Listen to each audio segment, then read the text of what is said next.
ulan. Ang buhay namin ay laging nag-uusa, ngunit kayo'y masiglan at masaya. Mula nang si Jesus ay nakilala. La la la la la la la la la la la la. Ang puso ko'y umiindak sa tuwa, sa gala, ligaya. Mga awiting makalangit, ibang ligayang sa'yo'y hatid, na hindi kaya tungkasan. Ang mga awiting makasanlibutan, okay sarap umawit, awiting makalangit. Ang puso ko'y umiindak sa tuwa, sa gala, ligaya. Sa tuwa, sa gala, sa tuwa, sa gala, ligaya. Sa tuwa, sa gala, sa tuwa, sa gala, ligaya.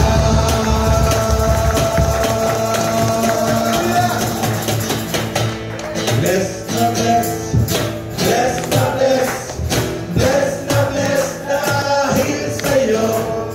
Bless na bless, bless na bless, bless na bless bless na bless, bless na bless, bless na bless, bless na bless dahil sa'yo. Bless na bless, bless na bless, bless na bless dahil sa'yo. Kaya naman ako, bless na bless dahil sa'yo. Pinugos sa kasalanan, utang ko'y binayaran. Kaya naman ako'y nag-enjoy sa blessings mo. Ika'y pasasalamatan, ika'y papupurihan. Kaya naman ako, bless na bless dahil sa'yo.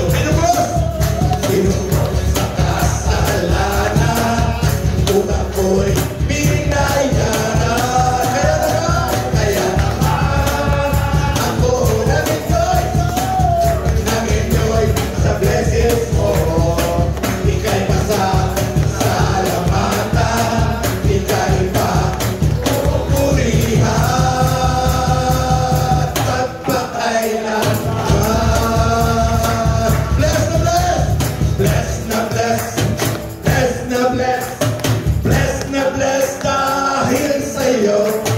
Bless na bless, bless na bless, bless na bless bless na bless, Lord. Bless na bless, bless na bless, bless na bless dahil sa'yo. Bless na bless, bless na bless, bless na bless dahil sa'yo. Hallelujah. Ako'y nag-enjoy sa blessings mo. Ika'y pasasalamatan, ika'y papupurihan. Kaya naman ako,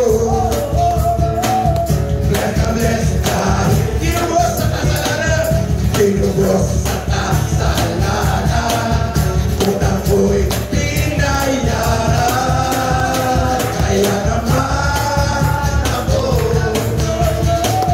nag-enjoy sa blessings mo.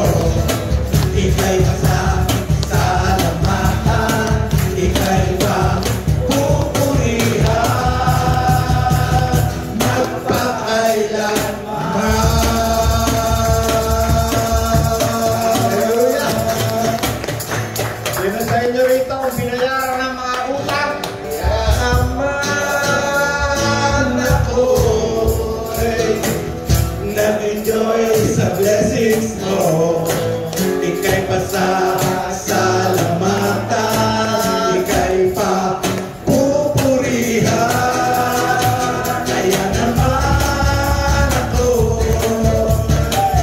bless na bless dahil sa'yo. Pinubos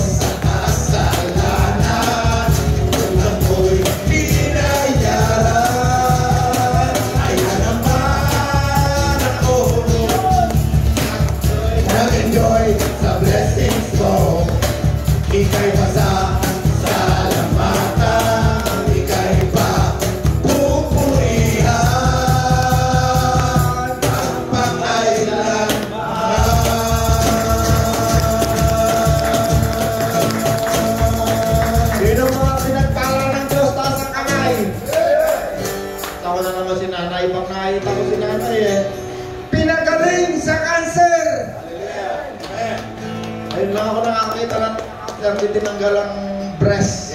Sinanay yun. Dahil sa kabutihan ng Diyos sa buhay niya. Amen. Hey, God is good. Sana pinag-aaralan ha, sa Bible muna ulit tayo. Sabi doon sa ating pinag-aaralan ng karang linggo, iisa lamang ang Diyos. Sino dito mayroong maraming Diyos? Basahin natin ang verse. Para baka akala ng iba tayo naghahaka-haka lamang. First Corinthians 5:6. Unang Korinto 8, 5-6.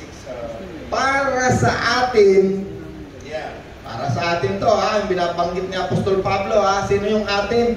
Tayong mga sumampalataya kay Kristo. Para sa atin, iisa lamang ang Diyos. No, kasi sa mga iba, maraming Diyos. Diyos ng pera, Diyos ng maraming Diyos sa iba. Sa atin, ang mga sumampalataya, isa lamang ang Diyos.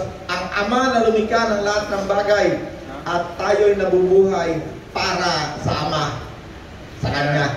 Isa lamang ang Panginoon, si Jesucristo, at sa pamamagitan niya ay nilikha ang lahat ng bagay at sa pamamagitan din niya ay nabubuhay tayo. Kaya ilan ang Diyos? Isa lang ha.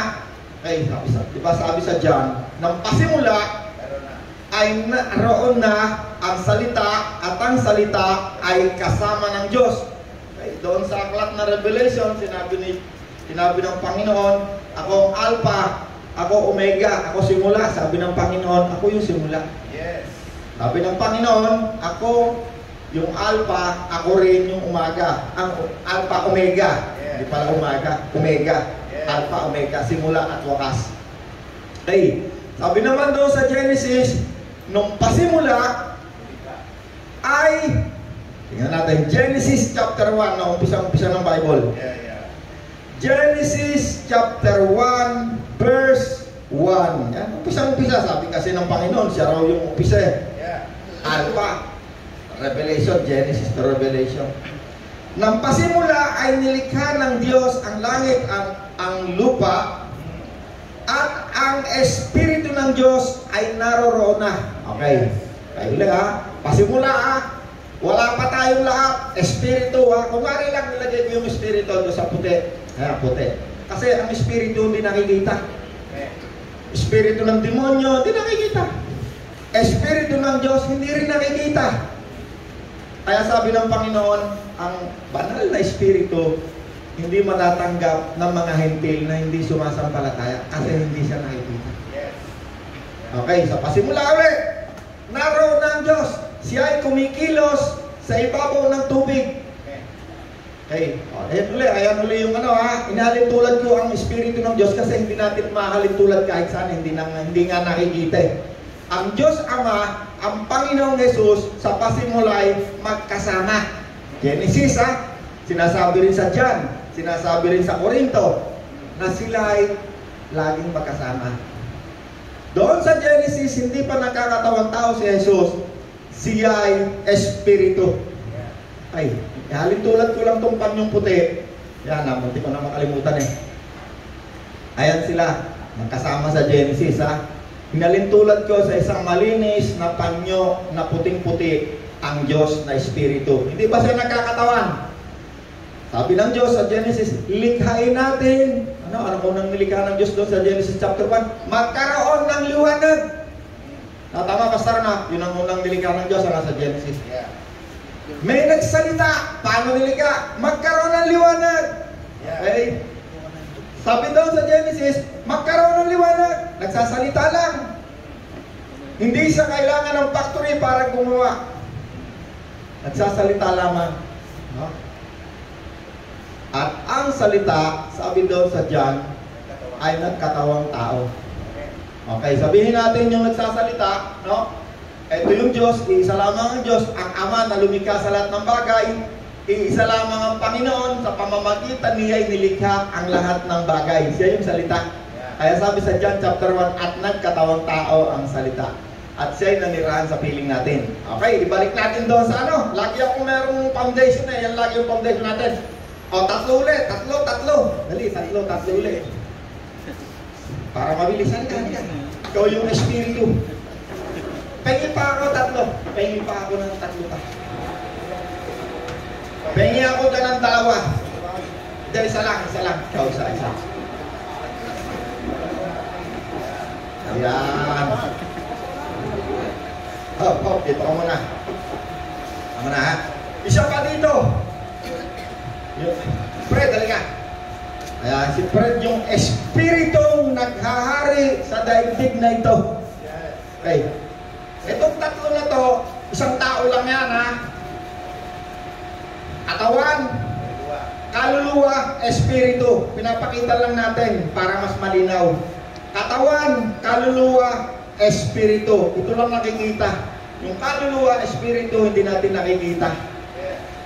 Tatlong elemento, pero nakikita lang natin dyan. Katulad din ng katawan natin, nahalintulad ko yan. Lahat tayo nandyan. Lahat tayo. Ay, Fred, dito ka. Itong isa na to, ito yung sinasabi doon sa binabasa natin lagi na merong isang espiritu ng kasamaan na dumadaya sa isip ng mga tao, kaya hindi nila nakikilala si Kristo, ang liwanag ng Diyos. Okay, ang salita ay nagkataong tao, ha? Sabihin natin na ang Diyos ay naiwan muna sa langit, ha? Kasi ang espiritu hindi mo yan mapaghiwalay.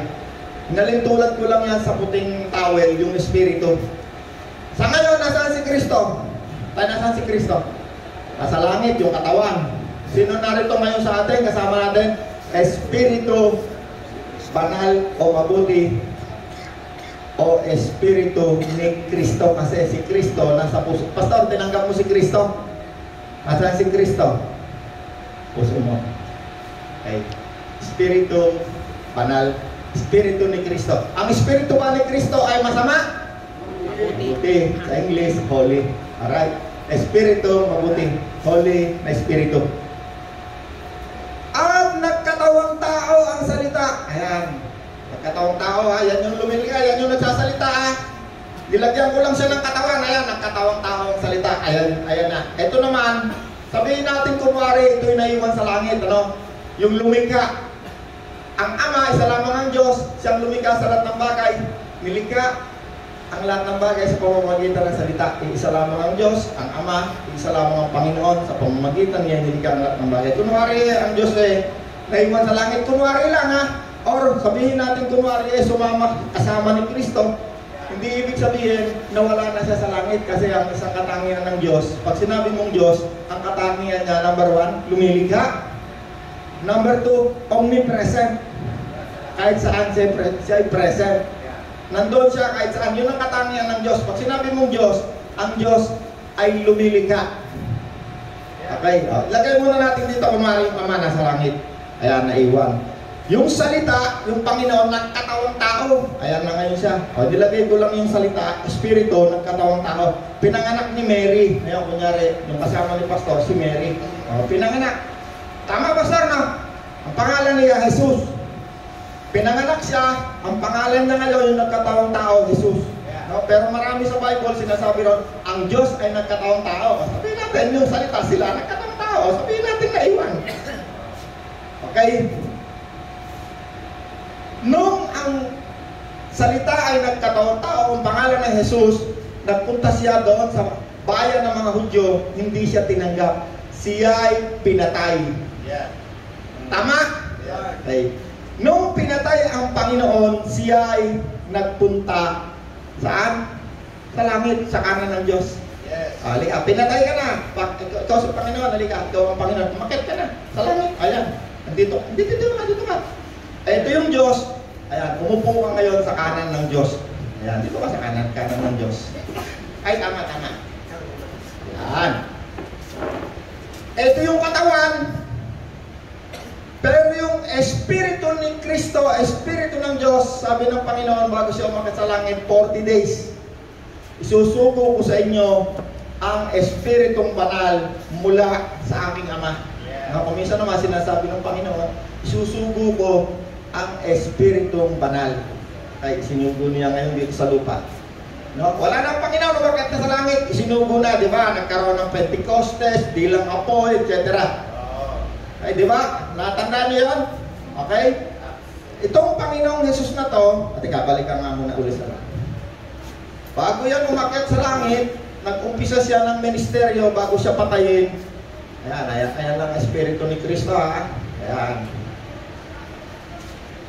Yung katawan na yan, yung Espiritu na yan na santo, na banal, yan hindi dumating mula nung nangaral, nagministeryo, pinakita kay John the Baptist. Kunyari si Kuya Soseng, si John the Baptist, nagbabaptize. Kasi ang Panginoon, bago nag-umpisa yung mangaral, nag-umpisa yan after na siya magpabautismo. Kaya si John the Baptist, nagbabautismo, nagpunta yan kay John the Baptist. Sabi ng Espiritu kay John the Baptist, ang makita mo, bumaba ang Espiritu Santo. Siya ang magbabautismo sa Espiritu Santo. Ang makita mo na bumaba ang Espiritu ng Diyos, siya ang magbabautismo sa Espiritu Santo. Ay bumaba parang kalapati. Hindi ibig sabihin ang Diyos wala na sa langit, kasi Espiritu, wala siyang katawan. Espiritu siya, pwede siyang nandun. Naintindihan natin? Or kahit man iniwan ng Diyos ang langit, wala namang problema kasi siya lumikha ng langit at ng lupa. Kaya niya lumikha ng bagong langit, bagong lupa. Kahit man lahat ng anghel lumayas at nagrebelde sa kanya, kaya niya lumikha ng mas marami pang anghel kasi walang anumang nilikha ng hindi sa pamamagitan niya. Yes. Bumaba ang Espiritu. Nakita ni Kuya Soseng, siyang babautismo. Nag-umpisa na siya mangaral. Pag nangaral yan, nung mag-umpisa pangaral si Kristo, hindi siya maintindihan ng mga tao. Sabi ng Panginoon, ako ang tinapay, ang kumain ng aking laman, inom ng aking dugo. Sabi niya, wala kayong buhay na wala hanggan. Maliban na kainin niyo ang aking laman, inumin niyo ang aking dugo. Hindi maintindihan ng mga tao kasi spiritual yung kanyang mga salita. Okay? At siya ay pinatay. Ayun, pinatay, halika. Umakyat ka na sa kanan ng Ama. Okay, eto ngayon, may nangaral ngayon si Pastor. Andito yung Espiritu. Si Pastor, tinanggap si Kristo. Ayan si Kristo, nasa loob ng kanyang katawan. Isinugo ni Kristo. Gamitin kitang halimbawa. Nangaral, ayan ang Espiritu ni Kristo. Pagsisiyan ninyo, talikuran ang inyong mga kasalanan. Tanggapin ninyo si Kristo na nagbayad ng kasalanan. Ito, langit to, dito si Kristo sa langit, kanan ng Ama. Tinanggap nitong isang taong ito, pangalawa, Jojit. Si Jojit, itong nakikita nyo, kaluluwa, espiritu niya, kaluluwa, espiritu ng tao, isang tao lang to, ito. Inalintulad lang natin. Yung isa, ano pangalan mo? Pare kayo? Adrian. Pangalan pa ng tatay ko. Si Jojit, si Adrian, dalawang tao, nakarinig ng mabuting balita. Bakit? Sinugo ng noon. Walang mangangaral kung hindi siya isinusugo ni Kristo. Amen. Paano magkakaroon ng pananampalataya? Kapag nakarinig ng mabuting balita, mananampalataya ang mga tao. Sino sa inyo rito sumasampalataya kay Kristo? Tumanggap kay Kristo, nagsisi, tawag sa atin mananampalataya. Ang kaligtasan ay sa pamamagitan ng pananampalataya. Okay, nangaral si Pastor. Nangaral, maraming tao. O si Jojit, narito. Tsaka si Adrian. Pagsisiyan, talikuran, ang kasalanan. Itong isa, tumanggap. Si Jojit, tumanggap ha. Sabi ni Jojit, mula ngayon, hindi ko na gagawin ang mga kabalbalan na kong ginagawa. Sabi ni Pastor, tatanggapin mo na ba si Kristo? Opo. Nanalangin, awarin mo ako, Panginoon. Mula ngayon, tinatanggap kita bilang aking Panginoon at tagapagligtas. Kaya ang katawan ni Kristo nasa langit ha.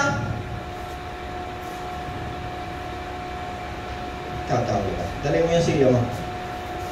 Si Jojit, tinanggap si Kristo.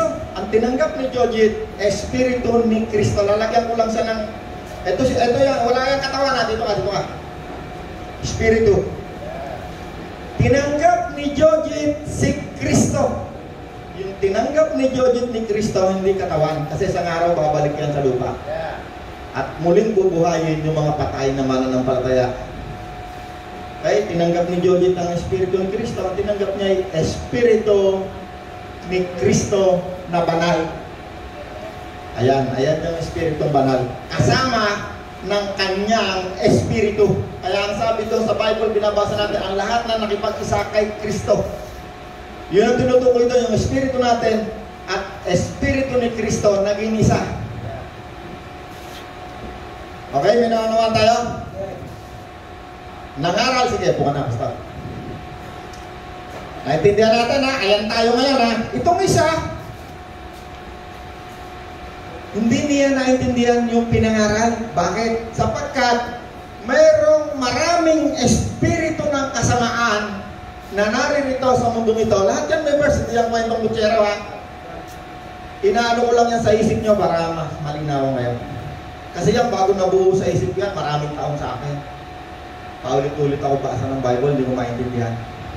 Si Apostol Pablo, ganun din. Hindi rin niya dati naintindihan yan. Kaya sabi ni Apostol Pablo, kahit siya'y tumanggap na kay Kristo, anong una ha? Hindi pala. Nung siya'y hindi pa tumatanggap kay Kristo, pero isa na siyang religyoso. Pinapatay nga niya mga tao na kaiba ng religion niya. Sabi ni Apostol Pablo, gusto ko nang gumawa ng mabuti, pero hindi ko magawa. Ang nagagawa ko pa rin ay masama. Nung isa siyang religion ha, religyoso ha, wala pa siyang encounter sa Panginoon. Okay?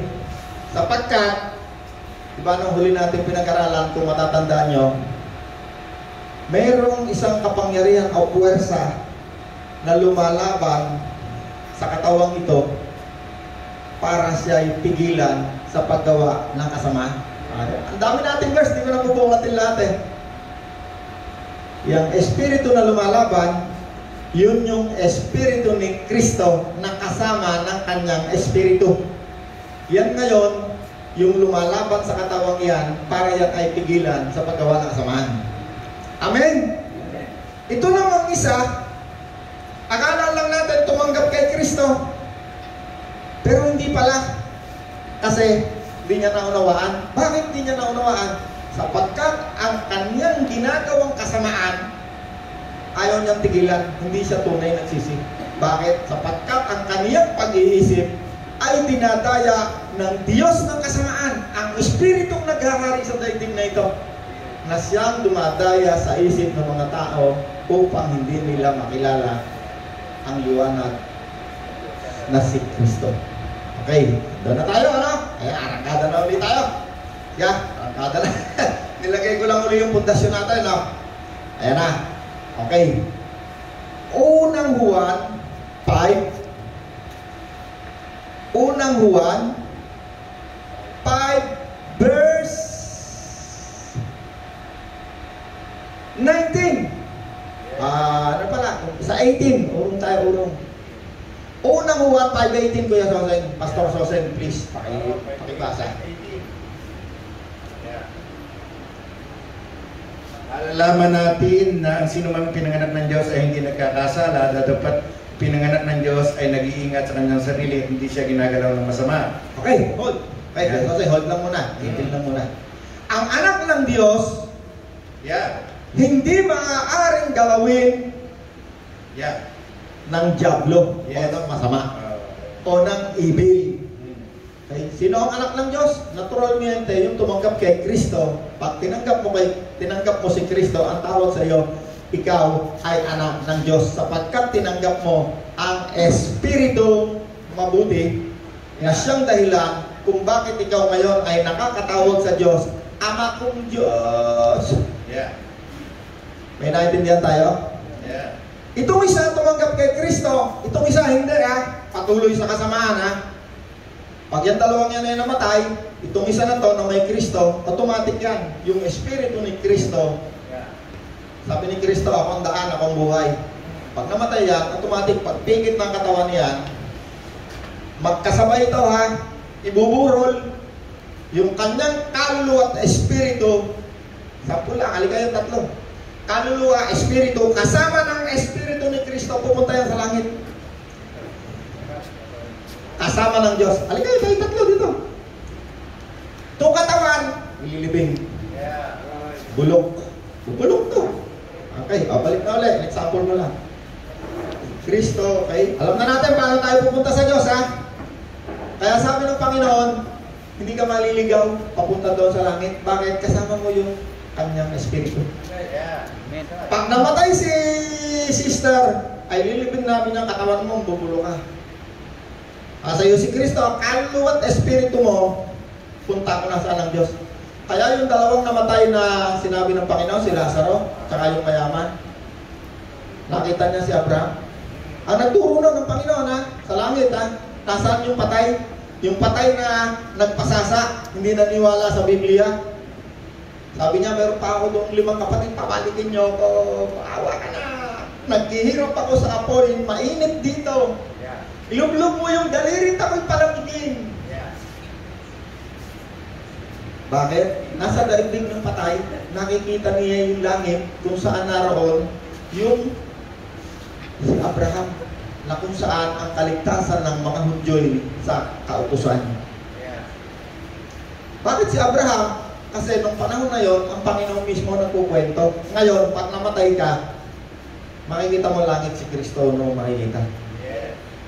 Paano mo na sigurado yan? Si Esteban, bago siya namatay, buhay pa siya. Nasa lupa pa, si Esteban. Pinagbabato. Segundo na lang siguro ang darating at pupunta na siya sa langit. Sabi ni Esteban, nakita ko si Kristo, ang Panginoon, ang sa kanan ng Diyos. Pag ikaw namatay, hindi ka pa nakakarating sa langit, nakikita mo na langit. Kahit ikaw ay unbeliever pa, makikita mo kung saan naroon si Kristo, pero hindi ka makakapunta ron. Bakit? May harang, malalim na hukay. Amen? Huwag muna tayo doon sa namatay, dito muna tayo sa buhay. Ay, namatay. Si Kristo, bago yung bumaba dito sa lupa, okay, nasa langit ka, ha? Langit, ha? Sabi ni Kristo, bababa ako. Babalik ako muli. Bago yung bumalik, halika, Panginoon, halika. Sabi ng salita ng Diyos, isang hiwaga ang nais kong malaman nyo. Isang hiwaga, sabi ng Panginoon. Kayo mga nabubuhay pa na mananampalataya, hindi kayo mauuna sa mga patay na sumampalataya kay Kristo. Sapagkat sila'y muling bubuhayin. Pagbalik ni Kristo dito sa lupa, tatawagin niya. Jodit, patay na to, nakalibing, ha? Bubuhayin. Kasama niya, pagbabalik niya sa lupa, kasama niya ang lahat ng mga anghel. Maraming verse yan. Pati yung kaluluwa at espiritu mo, kasama niya, bubuhayin katawan mo. Magiging kang katulad ni Kristo. Ang tawag, glorified body. Amen. Katawang pinabanal. Okay, dyan ka muna ulit. Hindi ka pa bumabalik. Nandiyan ka pa sa langit. Langit pa yan, ha? Naintindihan nyo ito, example? Okay, balik tayo doon sa binasa ni Diyos. Kasi nga, 1 John 5:18. Alam natin na ang anak ng Diyos hindi nagpapatuloy sa paggawa sa pagkakasala. Okay, anak ng Diyos, hindi anak ng Diyos. Anong palatandaan ng anak ng Diyos? Meron siyang tatak, tinatakan siya ng Diyos. Anong tatak? Espiritong mabuti. Diba nangangaral si Apostol Pablo sa bahay ng isang sundalo? Habang siya'y nangangaral, bumaba ang Espiritu Santo sa mga hentil na sumampalataya. Bakit sumampalataya? Nangaral si Pablo. Lahat ng nakikinig ay nakaunawa, nagsisi at tinanggap si Kristo. At lahat ng tumanggap kay Kristo, sabi ng Diyos, tinatakan, tumanggap ng Espiritu Santo. Hindi niya alam. Hindi natin alam. Pastor, ikaw, may Espiritu Santo ka na? Ha? Siyempre naman. Bakit? Ano bang tawag kay Kristo? Ano yung Espiritu ni Kristo? Evil Spirit pa siya? Okay, ito yung Spirit. Ang Diyos ng kasamaan, hindi ikaw talaga diablo, ha? Baka, ano ka, example ko lang to, ha? Itong Espiritu na to, 1/3 of angel. Ang dami niyan. Nandito yung daigdig pag-alagala naghahanap ng masisila. Pero sabi ng Panginoon doon sa ating binasa kanina, huwag kang matakot. Ang anak ng Diyos, hindi maaaring galawin ng diablo. Ang daming itong diablo, 1/3 of angel. Kung gaano kayong karami yun, yan yung tumadaya sa mga tao para sila patuloy gumawa ng kasamaan sa mga tao. Andito. Pero sabi ng Diyos, doon sa binasa natin ngayon, ang anak ng Diyos, hindi maaaring saktan o galawin ng diablo. Itong isa, hindi anak ng Diyos dahil hindi tumanggap kay Kristo. Pero hindi natin alam sa kanila sino tumanggap, hindi tumanggap kasi ang Espiritu hindi nakikita. Pwedeng yan ay araw-araw nasa simbahan yan, pwedeng nasa simbahan yan kada linggo. Pero yan, mag-iingat kayo dyan kasi naghahanap din yan ng masisila. Maaaring yan ay kaya lang napunta ng simbahan, ako magbebenta ng insurance yan, magbebenta ng shampoo, magbebenta ng ano, ang tingin yan sa tao, pera. Totoo yan. Sabi ng Diyos, yung mga makasalanan hindi pinapalayuan sa atin ng Diyos. Alam niyo kung sino ang pinalalayuan sa atin ng Diyos? Yung nagsasabing sila ay Kristiyano, mananampalataya, pero hindi pala. Yun ang pinakadelikadong tao. Yun ang pinalalayuan sa atin ng Diyos. Pero yung mga makasalanan, hindi tayo pinalalayo doon. Pinapupunta pa nga tayo sa makasalanan eh. Bakit? Para mangaral, magbahagi ng salita ng Diyos. Pero yung isang taong nagsasabing siya ay mananampalataya, yan ang pinakadelikadong tao. Layuan nyo yan. Sabi ng Diyos, Diyos ang nagsabi ng Diyos mo. Dami ng verse. Okay. 1 John 5:18, alam natin, anak-anak ng Diyos, hindi nagpapatuloy sa pagkakasala. Bakit? Nagsisi. Ay, ibig sabihin ng pagsisisi, nagbago yung pag-iisip. Nagkaroon na siya ng pag-iisip na ang sabi niya, ayaw ko na ng kasalanan. Ay, katulad yan sinasabi ni tatay, isang beses pupunta ako na sabungan. Ayaw ko na. Pinigilan ako. Eh, buti na lang, hindi ako nakarating na sabungan. Kung hindi, nagkaroon ng raid, etc. Ay, baka nasa kulungan ngayon si tatay. Hindi na lagyan natin doon ng dextrose, nanay. Kasi, pag na-aresto ka, tapos meron ka pang kaso. Salamat sa Diyos. Pinigilan ka. Ano tayo? Alam natin, sino anak ng Diyos? Taas ang kamay. Okay? Inahalin tulad ko yung dalawa na yan kasi ayaw kong sabihin at hindi ko rin naman tunay na alam sino sa atin anak ng Diyos, hindi anak ng Diyos. Ikaw ang nakakalam.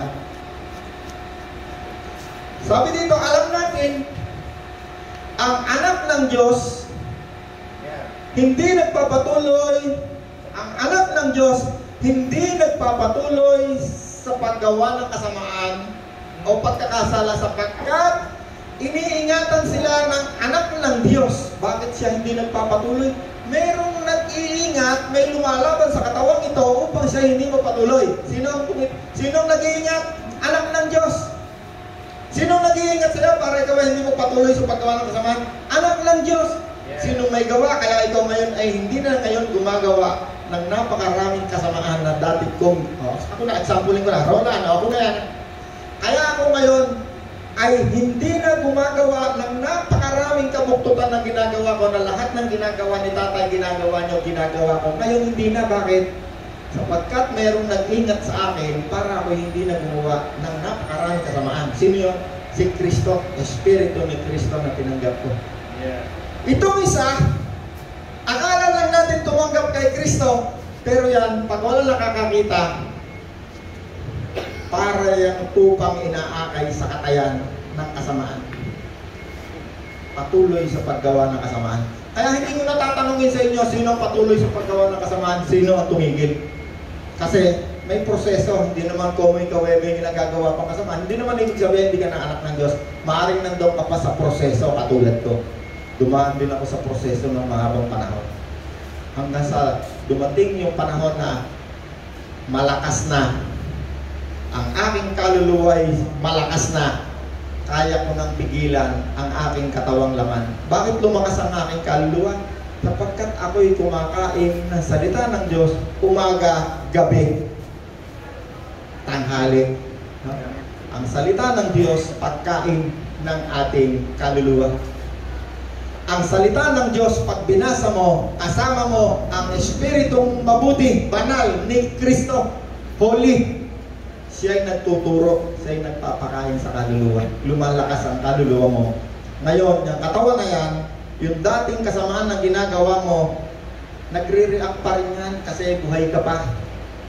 Hindi pa tapos, hindi pa 100% ang tagumpay mo hanggang hindi pa nakapalitan ng katawang iyan, ng katawang hindi pa namamatay. Yes. Nagre-react pa rin, gusto pa rin gumawa. Pero itong kanyang kaluluwa, pag-iisip, no? Pag-iisip bahagi ng isang tao. Pinagliliwanag ni Kristo ang kanyang pag-iisip. Kasama ng Espiritu, pinagliliwanag ang kanyang pag-iisip. Paano lumiliwanag? Sinasabi sa kanya ano magiging resulta ng kanyang ginagawa. Pag si tatay ay pupunta sa sabungan, ako, maubos pera mo. Oh, maninigarilyo, nako, hihikain ka na naman, mamaya, alam ka na naman. Nako, yung pera mo, maubos, nanakawan ka na naman ng diablo. Maglilinaw ang isip mo, hindi mo nagagawain yung kasamaan na ginagawa mo. Ano pangalan ni... Jed. Jed. Pag si Jed ay nakatanaw ng magandang babae, no, yan, laging pinagseselosan ng mga kapitbahay yan. Ilan na yung kapitbahay na nagseselos din. Nag-aaway lagi yung mag-asawa. Sabi ni Jed, gusto ko taong ganda-ganda.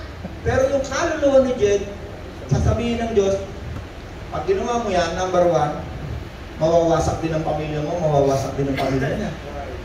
Number 2, kahihiyan ang sasapitin mo sa simbahan, pastor ka pa naman. Pagliliwanagin niya yung isip mo. Itong isa, magpapasasalan, wala si Kristo. Hanggang kamatayan. Kaya ang sabi ng isang mayaman, yung napunta doon sa impyerno, ang sabi niya, Amang Abraham, pabalikin mo ako. Ang sabi sa kanya ng kausap niya, hindi ba ikaw ay nagpasasalang nabubuhay pa? Pabalikin niyo po ako, may 5 pa akong kapatid. Pero mo, yung pag-iisip niya, dala-dala niya, anong memorya. Ang isang role ng pag-iisip sa buhay mo, kumbaga sa computer, ikaw yung CPU. Lahat ng bagay na sa mundong ito, naka-stack dyan sa kaluluwa, pag-iisip. Pagharap mo kay Kristo, lilitisin ka. Lahat ng laman ng isip mo, lahat ng ginawa mo, lilitisin ka. Haharap ka kay Kristo. At itong isa, kapag ito'y humarap kay Kristo, kapag ito'y tumanggap kay Kristo, hindi na ito haharap kay Kristo kasi si Kristo mismo yung huwes. Dahil siya'y dating maraming utang na kasalanan, katulad ng kinakanta natin kanina. Kaya naman ako'y blessed na blessed. Talaga super blessed. Bakit? Una, pinatawad. Pangalawa, binayaran ang mga kasalanan. Kaya blessed na blessed. Okay? Ito'y hindi nahuhubungan o hahatulan pa kailanman. Bakit? Nung oras na siya tumanggap kay Kristo, nagsisi, isinulat ang kanyang pangalan sa aklat ng buhay. Binayaran ang lahat ng kasalanan. Iniligtas. Paano naligtas? Dahil tinanggap niya si Kristo, nakarinig ng mabuting balita, naging mananampalataya. Amen? Okay. Tuloy tayo, 19. Okay, 18, sabi rito, hindi nagpapatuloy sa pagkakasala at hindi siya maaaring galawin ng diablo. Sa dinami-dami ng diablo, nung hindi pa ako nakakakilala kay Kristo, takot na takot ako dyan sa mga white lady, sa mga kapre, sa mga paano-anong demonyo. Iihi ka lang sa gilid, nuno, baka ako'y nunuin. Baka lumaki yung aking kung ano tayo na kayo ba? Takot pa kayo sa multo? Takot na takot tayo. 19, alam natin, tayo'y sa Diyos. Kahit na ang buong sanlibutan ay nasa, ano sabi niya kayo, Sosay? Ano sabi niya? Sabi nasa natin sa 19? Basahin mo kayo, Sosay. 19. Alam natin tayo'y mga anak ng Diyos. Okay. Kahit na ang buong sanlibutan ay nasa kapangyarihan ng diablo. Okay.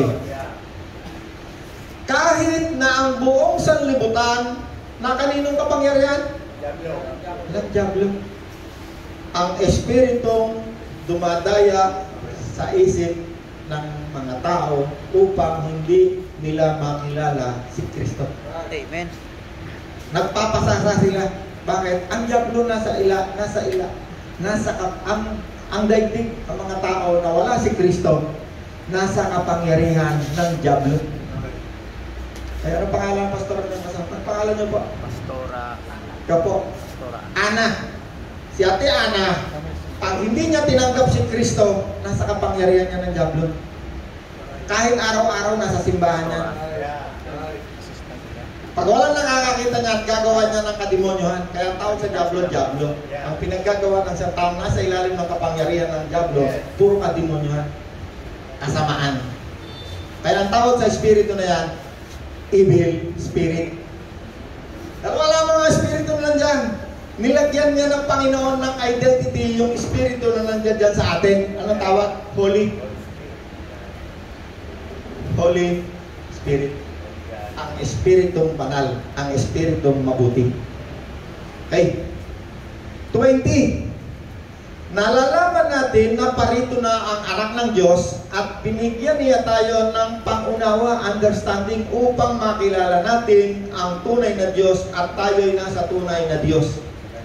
Sa kanyang anak na si Jesucristo. Siya ang tunay na Diyos at buhay na wala hanggan. Kaya ito, may buhay na wala hanggan. Yes. Bakit? Yung Espiritu, palakpakan natin ng Panginoon kung gusto niyo palakpakan.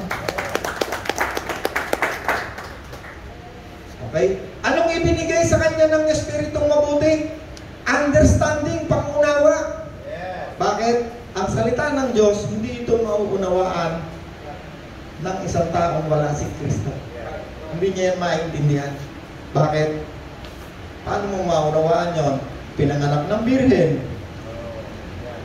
Wala naman scientist, wala naman doktor makakapagpaliwanag. Paano nanganganak ang birhen? Sasabihin sa'yo, baka ikaw may katali ka sa gabi na hindi lang namin nakita. Namatay. 3 araw na buhay. Wala makakapagpaliwanag. Umakyat sa langit, ano sinakyan? Paano siya humihinga ron? Ay yung mga nag-aaral sa eskwelahan ng mga matatalino, hindi naniniwala kay Kristo. Bakit? Kasi yung mga matatalino, yung science, meron niyang mga paliwanag sa lahat ng mga bagay na yan. Paano nilikha ang daigdig? Big Bang Theory. Yeah. Maraming libro ng paliwanag ng science. Pero itong tungkol sa Diyos, hindi nila naunawaan yan. Bakit? Ang nagbibigay ng unawa, para yan ay maunawaan mo, Espiritong Banal. Santo. Para maunawaan mo ang Bible. Punong-puno ng hiwaga ang Bible, hindi yan maunawaan ng isang taong wala ang Espiritu ni Kristo. Itong isang taong ito, religyoso, pero wala ang Espiritu yung tatak. Alam niyo kung ano lang naunawaan yan? Ang Bible pwede sa ulado niyan. Yeah. Pwede sa ulado niyan. Yeah. Pero ang laman lang ng ulo niyan, kung yan ay isang religyoso, doktrina lang ng religion niya. Hindi makakaalis yan dyan. Kasi hindi niya maunawaan yung mga hiwaga, yung mga revelation. Ang Bible kasi, ang Panginoong Hesus, hanggang ngayon, pag siya'y dumating, siya'y nagbibigay ng mga revelation. Ano sa Tagalog revelation? Pahayagan. Fresh revelation, mga sariwa. Ang Espiritu Santo, kaya sabi ng Panginoon, 40 days bago siya umakyat sa langit, wag na wag kayong aalis ng Jerusalem. Hanggang hindi nyo natitiyak sa inyong sarili na nasa sa inyo, kasama nyo, ang Espiritong Banal. Actually, ang Espiritong Banal nandito na, bago pa man ipanganak si Kristo. Pinagbuntis na dyan eh. Si John the Baptist na, ang Espiritu Santo. Andun na eh. Sinabi lang yon para itong mga tao, itong mga Hudyo, na kasama ni Kristo, ay ipahiwatig sa kanila ng Espiritong Banal, kailangan kasama nyo. Kailangan na alam ninyo, kayo mismo, alam nyo na ang inyong kasama ay hindi evil spirit. Kaya sabi ni Kristo, ang tinanggap ninyo'y mas makapangyarihan kaysa sa Espiritu nasa sanglibutan. Bakit? Maraming tao sa mundo ito, hindi nila tiyak kung ang Espiritu nga bang banal ay kasama nila o hindi. Kailangan pa nilang, sino pa yung pinatawag mo si bababababa? Kasi, hindi ko sinabi, hindi totoo yung speaking in tongues, ha? Nag-i-speaking in tongues ako. Lalo na pag ako'y umaawit. Ako'y nananalangin. Sabi ni Pedro, kung hindi naman na ipapaliwanag ang speaking in tongues mo, sa loob ng church, huwag mo nang gawin, walang pakinabang. Maliban na lamang kung merong isang pinagkalooban na pagpapaliwanag nito. Yung pinanggalingan mo simbahan, hindi ka pwedeng hindi nag-speaking in tongues, hindi ka pwedeng humawak ng mikropono, hindi ka pwedeng magwalis kasi wala raw sa'yo Espiritu Santo. Kaya ako'y lumayas. Balis ako ron. Kasi pag wala raw sa'yo Espiritu Santo, kailangan daw ikaw may sandarakiya, sandarakiya. Puro yan ang narinig ko, sandarakiya, sandarakiya. Abay, bakit dito sa gawain nung unang dumating ang Espiritu Santo sabi nung mga taga Middle East, taga Asia, taga Greece, taga kung saan lupalop. Sabi nila, bakit natin naririnig ang ating mga wika? Yun ay talagang wika. Hindi yan, sandarakiya, sandarakiya. Wala nang ibang sandarakiya. Pero ba yun? Isang wika lang ba itong alam nitong buong kongregasyon na to? Libo lahat ay nag-speaking in tongues. Ano kaya ang wika yun? Nalilito ang mga tao. Kasi paano bang hindi mangyayari sandarakiya? Kasi ipapatong yung kamay, pipilipitin yung tao. Kasi kung hindi siya mag-speaking in tongues, wala raw Espiritu Santo sa kanya. Wala silang makakasama sa simbahan kasi meron silang doktrina na pag walang Espiritu Santo, hindi ka pwede namin maging miyembro o hindi ka na gumawa dito sa aming church. Kaya papatong ang kamay minsan. Sandarakiya, sandarakiya. Alamit mo ang dila mo. Gayahin mo sila. Sandarakiya. Ay, ito naman sa palawit-lawit ang dila. Sandarakiya, sandarakiya. Ay, pwede na akong maghawak ng church nyo. Pwede na akong... Maraming tao naguguyo. Alam niyo kung bakit nila ginagawa yon? Para kontrolin ng mga tao na ang Espiritu Santo silang nagbautismo galing sa kanila. Pag ikaw ay naniwala na ang Espiritu Santo galing sa isang tao, hanggang mamatay ka, alipin ka niya. Mabasa niyo yung isang salamangkero. Sabi niya, bigyan mo ako ng kapangyarihan niya. Kasi yung gobernador, paniwala sa kanya salamangkero siya pag siya nakakapagbigay ng Espiritu Santo, hindi lahat ng taga-ron alipin niya lahat. Sabi naman ni Apostol Pablo, bakit kayo nag-aaway-away? Mabuti na lang wala akong binautismo sa inyo sa tubig. Sabi ng isa, kay Pedro, kay Pablo, buti na lang wala akong binautismo sa inyo. Bakit? Kasi nag-aaway-away sila. Ang kakampi nila kung sino yung nagbaptay sa kanila sa tubig. Andoon yung kanilang 100% trust. Sabi ko, huwag niyo ibigay ang trust 100% sa tao, sa Diyos lang. Pag binigay niyo yan sa tao, magsa-shutdown ng isip mo. Kahit anong iutos sa'yo, tatalong ka dyan. Kahit sabihin sa'yo, bigay mo, kaya manong, bibigay mo yan, tumalong ka dyan, sabihin, gagawin mo yan. Bakit? Hindi gumagana ang isip. Ibigay mo lang yung trust mo 100% sa Diyos. Sa tao, huwag 100%, 95 lang para laging merong pag pinagagawa sa'yo, gumagana isip. Ito ba talaga yun? Diyos ba talaga? Tignan nyo si Kuloy, pati mga tao niya, napanlilimos niya.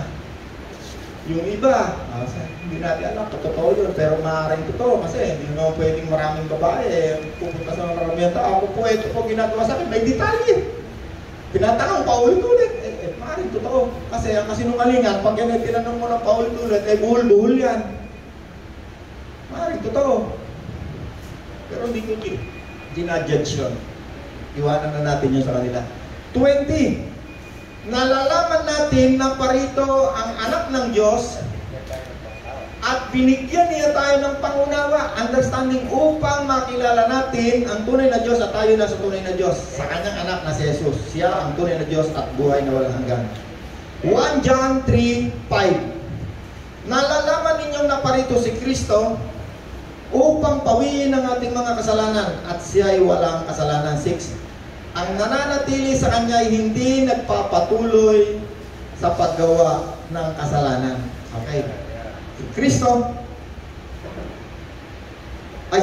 si Joji, ako, nung wala si Kristo, lahat tayo makasalanan. Nung tinanggap natin si Kristo, ang una natin ginawa, tayo ay nagsisi. Ibig sabihin, ay nagpasya na tayo. Nagpasya na tayo. Ibig sabihin ng pagsisisi, nagpasya. Habang hindi ka nagpapasya, ibig sabihin hindi ka pa nagsisisi. Ang pagsisisi ay pagpapasya na hindi mo na gagawin ang isang bagay na to. Halimbawa, si Garillo, sabi ni tatay, kunwari lang sabi ni tatay, mula ngayon, hindi ko na po gagawin na sirain ng katawang ito sapagkat ang katawang ito ay templo. ang salita gano'n, nagpasya na. Wala na makakapigil. Lalong-lalo na kung kasama mo si Kristo. Nagsisi. Okay? Nagsisi na. Binigyan niya tayo at tayo na tunay na Diyos. John 3:5. Nalalaman ninyo na parito si Kristo upang pawin ang ating mga kasalanan at siya ay walang kasalanan. Ang nananatili sa Kanya ay hindi nagpapatuloy sa kasalanan. Ang nagpapatuloy sa pagkakasala o kasalanan ay hindi nakakita ni nakakilala man sa Kanya. Hindi tukoy niya. Papatuloy sa kasalanan. Hindi niya nakilala si Kristo. Hindi niya tunay na tinanggap si Kristo. Kaya maraming tao, nangaral si pastor, maraming tao, libo-libo. Sino tumanggap kay Kristo? Halos lahat nakatanggap, nakataas ang kamay. Kasi wala namang aayaw sa pangako ni Kristo na buhay na wala hanggan, buhay na masagana, buhay na ganap. Walang tatanggin. Pero yung tanong, handa mo bang pagsisihan, tigilan ang iyong ginagawang kasamaan, kasalanan? Doon nagkakatalo. Kaya yung isang taong nagsisi, hindi niya alam, tinatakan. Nilagyan siya ng ipinangakong espiritu. Espiritu mabuti, banal, holy. Wala siyang alam. Kaya nga nung minsan si Pablo may mga kinakausap na tao sa Corinto. Hindi ko pa kayo makausap na meron kayong Espiritu Santo.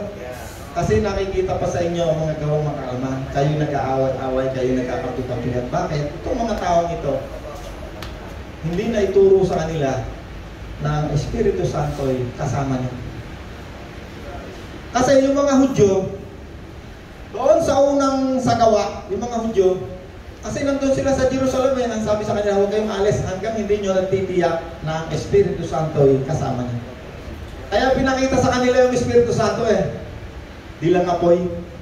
Sa Panginoon naman, kalapate. No? Kaya sabi ko, huwag kayong maghintay ng kalapate o di lang apoy kasi yun, special ng mga tao. Although, siguro, kung meron mang dinabaan ng di lang apoy, meron ako nakausap minsan nakakita ka na ba ng meron bumaba ng di lang apoy? Oo, nakita ko Paano bumaba? Ano itsura? Hindi nyo masabi. Hindi nyo masabi. Basta nakita ko may apoy. Ano ba ako itsura ng apoy? Kasi doon ka ako sa kalapate. Anyong kalapate. Bumababa. Yun nga, sige nga, detalye mo ako. Paano mo nakita yung sinasabi mong apoy na bumaba at yun ang patunay ng espiritu yung nasa kanya? Hindi nyo masabi. 30 taon na ako mananampalataya. Wala pa ako kahit isang tao na nakita na binabaan ng apoy, dilang apoy na katulad na nasagawa. Wala pa. Kahit isang, at wala pa rin ako nakakausap kahit isang tao na sinasabi niyang nakakita siya talaga ng apoy. Meron akong isang nakausap, nung tinanong ko, ano yung tsura ng apoy, paano bumaba? Hindi niya makwento. Ibig sabihin, hindi totoo. Walang detalye. Pag totoo, ako nga, meron akong pangitain hanggang ngayon.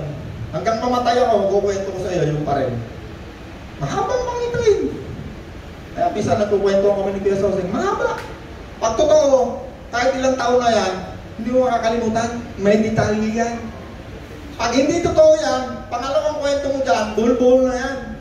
Lalo na pag may nagtanong sa'yo, o may nagsiyasa, natay na korte, ulit-ulit tanong, kasi yung huwes, inaalam niya kung ikaw nagsinungaling, totoo hindi sinasabi mo. Panood ka sa Senado, sa Kongreso. Pag meron iniimbestigahan, tinan mo yung tanong paulit-ulit kasi inaalam nila kung totoo hindi sinasabi mo. Amen? Okay. 1 John 3. Okay, nandito na ako sa 7. Okay, 1 John 3:6. Ang nananatili sa Kanya, hindi nagpapatuloy sa pagkakasala. Ang nananatili kay Kristo, hindi nagpapatuloy sa pagkakasala. Ang nagpapatuloy sa pagkakasala o patuloy na gumagawa ng kasamaan, hindi nakakilala man kay Kristo. Ang mga anak, huwag kayong palilang kaninuman. 7. Mga anak, huwag kayong palilang kaninuman. Ang sino mang gumagawa ng matuwid ay matuwid katulad ni Kristo. Ay sabi ni Apostol Pablo, huwag tayong palilang sa mga relihiyon. Kung ano-anong relihiyon. Sa amin ang kaligtasan. Sabi ni Kibuloy, pag hindi kayo sumama sa amin, hindi kayo maliligtas. Pag ganun ang turo ng isang relihiyon, yung sila lang ang tama. Ibig sabihin sila yung mali. Walang maliligtas kung hindi sasabi sa kanila, ay tumakbo ka na, lumayo ka. Okay, konti na lang. 7. Mga anak, huwag kayong panilang kanino man. Sino mang gumagawa ng matuwid ay matuwid na katulad ng kanyang Panginoon na si Jesus. 8. Ang nagpapatuloy sa pagkakasala ay kampon. Nino? Sa English yan, evil spirit. Kaya yung banal na espiritu nilagyan ng holy. Ang nagpapatuloy sa pagkakasala ay kampon. Nino? Ng evil. Ang gawa niya ay puro kaibilan, kasamaan. Evil.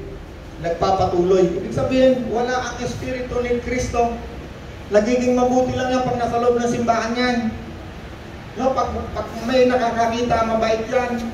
Pagka-eleksyon, yung mga bigay ng bigay, kala mo may na yung mabait, hindi niya alam, sinusuhulan tayo nung. No, hindi kabutihan yan. Huwag tayong pataya. No? Mga anak, huwag kayong paninlang. Kanino man, sino man gumagawa ng matuwid, katulad ni Kristo, papatuloy sa pagkakasala ay kampon ng diablo. Sapagkat sa simula pa ay nagkakasala ng diablo, kaya naparito ang anak ng Diyos upang wasakin ang gawa ng diablo. Naku po, napakadumaming winasak ng Panginoon sa buhay ko. Yung lahat ng mga gawa ng diablo, yun ang winasak ni Kristo. Sigarilyo, babae, naku po, napakadumami ko na siguro binuntis na kawalangyang ko nung wala ako kay Kristo. Napakarami ko nang ninakawan, napakarami ko nang sinaktan, napakarami ko nang kademonyuhan at dinimonyong tao sa mundo ito. Ano tayo? Eh si tatay, buti na lang nakakilala kay Kristo, ano tayo? Eh baka hanggang ngayon, kung hindi nakakilala kay Kristo yan, sabihin niya, no, yan na orang ganito, kung hindi, tatakutin ni tatay. Bakit? Yun ang trabaho ni tatay ng araw. Alam naman natin lahat yan. Pero hindi naman yun. Pinatawad, binago. Pinagpala pa! Pinagaling! Palakpakan natin ng Diyos. Hindi na lang. Okay. 8. Ang nagpapatuloy sa pagkakasala ay kampo ng diablo. Simula pa ay nagkakasala ng diablo, kaya't naparito ang anak ng Diyos upang wasakin ang mga gawa ng diablo. 9. Ang mga anak ng Diyos hindi nagpapatuloy sa pagkakasala sapagkat nananatili sa kanila ang binhi. Ang Espiritong mabuting banal, ang Espiritu ni Kristo, ang Espiritu ng Diyos ay nananatili sa kanila. Kaya hindi sila magpapatuloy sa pagkakasala. At dahil ang Diyos, ang Ama nila, hindi sila maaaring magpatuloy sa pagkakasala. Tayo ang Diyos ba ang iyong Ama? Si Kristo ang iyong Panginoon. Kaya hindi ka maaaring magpatuloy sa pagkakasala. Kaya sinasabi mo ngayon, ayaw ko na ng kasama. Bakit? Ang anak ng Diyos hindi magpapatuloy sa pagkakasala. Ang anak ng diablo patuloy yan hanggang kamatayan. Papatuloy yan sa kasamaan. Kunti na lang ron. 9. Ang mga anak ng Diyos hindi nagpapatuloy sa pagkakasala sapagkat nananatili sa kanila ang binhi na mula sa Diyos. Ayun yun, tinanggap na. 10. Dito natin makikilala kung sino ang mga anak ng Diyos at kung sino ang mga anak ng diablo.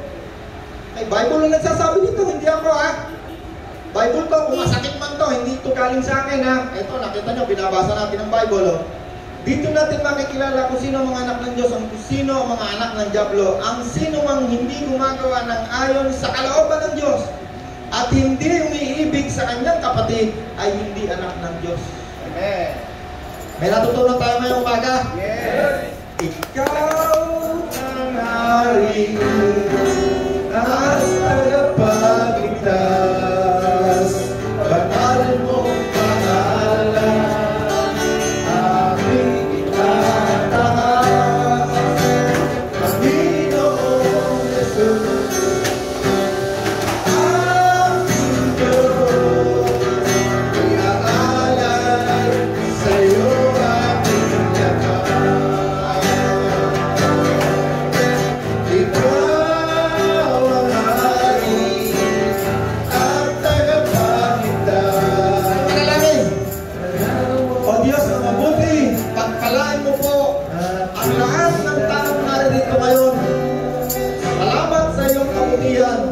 gamitin mo po sa labing ito upang kami umibig sa aming mga kapatid na mananampalataya at maging sa inyong sumasampalataya. Salamat po, Ama, sa iyong mga biyaya at kapapala. In Jesus' name we pray. Amen. Sa'yo